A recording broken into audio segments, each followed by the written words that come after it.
ស្អីអ្នកទាំងអស់គ្នាថ្ងៃនេះខ្ញុំសូមណែនាំគ្នាស្គាល់ពីការវាបង្កើត Store Messenger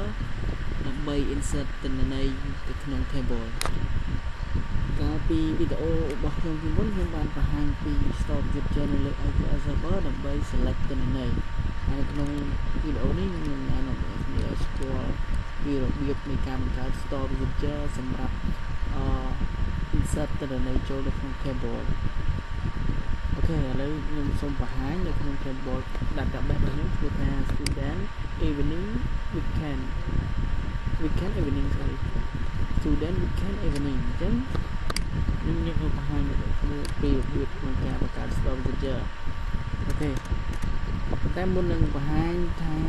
យើងត្រូវ insert មិនយើងត្រូវ check មើលសិនថា table យើងមានប្រមាណទៀតអូខេនៅក្នុង database របស់ខ្ញុំមាន table 3ជាមួយគឺ lectureទៅបង្ហាញចំណុចហ្នឹងបា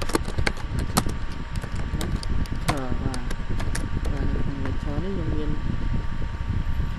មាន field ចំនួន4ជាមួយ ID name gender subject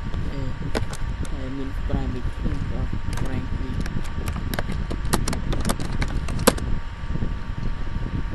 subject អូខេខ្ញុំបង្ហាញចំណុច table subject បាទអូខេនៅក្នុង table subject គឺមាន field 3អញ្ចឹងវាស្រួល insert អញ្ចឹងខ្ញុំនឹងបង្កើត table Store Messenger ដើម្បី insert ទិន្នន័យចូលនៅក្នុង table subject អូខេខ្ញុំនឹងណាក្នុង IPL server ដើម្បីបង្កើតយើងត្រូវការ keyword create procedure sp add subject add name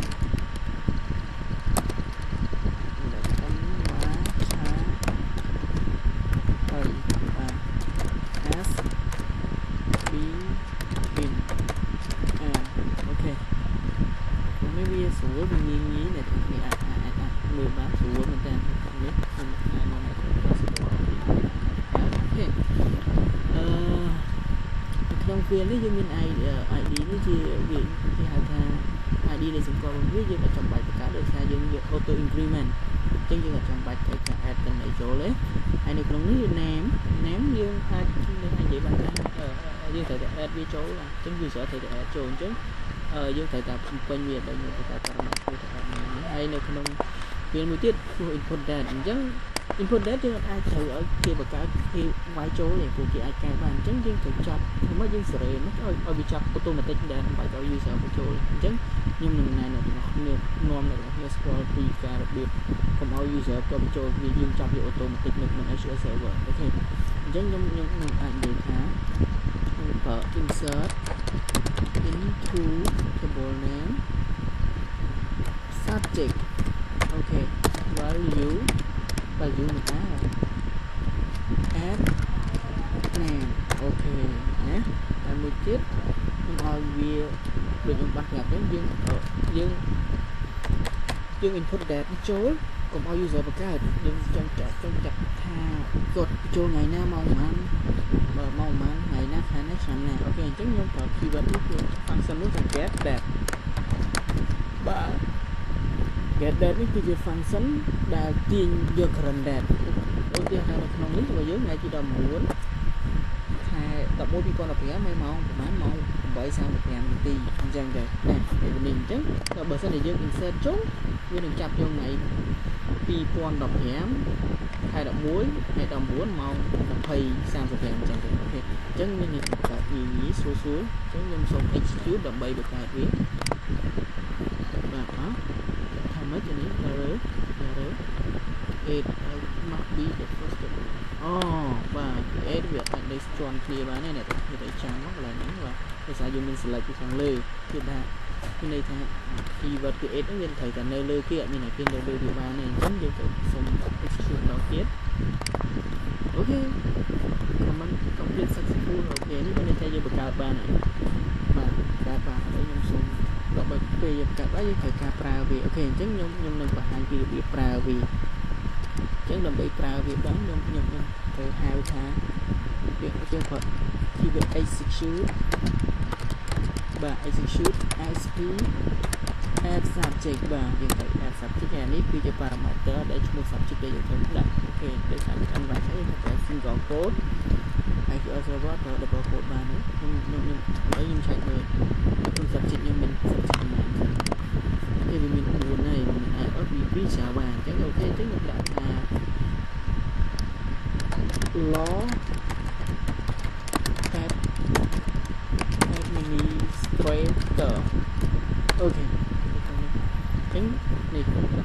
មើលវាចេញតំណែងមែនព្រោះនៅក្នុងនេះខ្ញុំដាក់ parameter តែមួយទេគឺ Java យើងអញ្ចឹងតែពេល insert ជាមួយ insert ចូលព្រមអូខេអញ្ចឹងខ្ញុំសូមធ្វើការ execute វាបាទអូខេ Wonder Fetch បានន័យថាយើង insert ចូលហើយអញ្ចឹងយើងទៅឆែកមើលនៅក្នុង table subject នេះមានអីខ្លះបាទទៅមើលនេះ execute បាទនេះ law administrator បាទឃើញទេគឺវាចូលទេបាទនេះអូខេខ្ញុំនឹងបង្ហាញបាទនេះ law administrator យើងដាក់តែមួយចូលទេហើយនៅក្នុងនេះinput date យើងប្រើនេះ function get date បានន័យថា get current time current date ដែលយើងធ្វើការរាល់ថ្ងៃនេះ ID នេះយើងខ្ញុំអត់ដាក់វាដោយសារតែខ្ញុំបានដាក់វាពលដោយជ្រើសរើស ID ជា auto increment អញ្ចឹងយើងចាំបាច់ដាក់វាទេដាក់ទៅវានឹង error បាទអូខេឥឡូវខ្ញុំសូមបង្ហាញយល់ keyword create start user បាទនេះគឺជា keyword ដែលជាយើងបង្កើតអីឧទាហរណ៍ table យើងពេលយើងបង្កើតយើងក៏ត្រូវប្រើ keyword table ដែរអញ្ចឹង user ដូចគ្នាដើម្បីបង្កើត start user ត្រូវបង្កើត keyword start user procedure តែ user យើងអាចប្រើជាបានយើងអាចប្រើថាយើងប្រើ keyword កាត់ទេបាន pro មកពីពាក្យថា procedure បាទដូចគ្នាអីណាអ្នកទាំងអស់គ្នាអូខេហើយនេះកន្លែងនេះ insert យើងត្រូវតែនៅក្នុង user យើងមាន parameter មួយឈ្មោះថា name ហើយជា parameter សម្រាប់ដាក់ឈ្មោះនៃ subject name មួយយើងចូលអូខេហើយនៅក្នុងនេះគាត់ insert into subject value យើងបោះ user បោះតម្លៃ parameter យក parameter ចូលនៅក្នុង value នេះហើយអានេះគេ current time យកមកអូខេបានខ្ញុំស្គាល់អ្នកថាគេយល់ហើយកន្លែងនេះ execute បាទ execute គឺដើម្បី execute user ហ្នឹងដោយដាក់បោះ parameter ឲ្យនេះកន្លែងថាវាមកប្រើនេះអា keyword ប៉ុណ្ណឹងឲ្យវាមកប្រើណាហើយខ្ញុំនឹងបង្ហាញកន្លែង execute យើងអាចនៅក្នុង execute យើងអាចប្រើ exact ចេះបាន keyword ពីនេះអញ្ចឹងខ្ញុំនិយាយថាខ្ញុំឥឡូវខ្ញុំបង្កើតថាCorel Draw អូខេអញ្ចឹងអាច execute បានអូខេបាទនេះខ្ញុំចាប់មើលហើយវាមានសារបានប្រមាណហើយហើយ Corel Draw នេះចូលអូខេ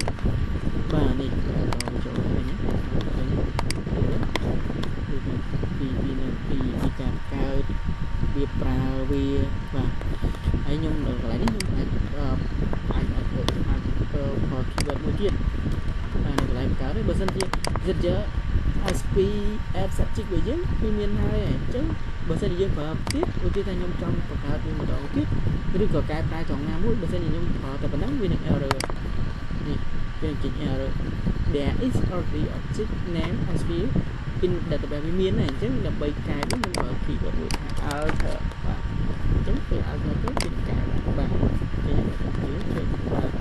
វាអត់ error បើន័យថាវាជោគជ័យអូខេទៅខាងនៅក្នុងនេះខ្ញុំសិក្សាចង់បើថាពេលយើងកែទៅវាដូចមុនអូខេអញ្ចឹងខ្ញុំសូម execute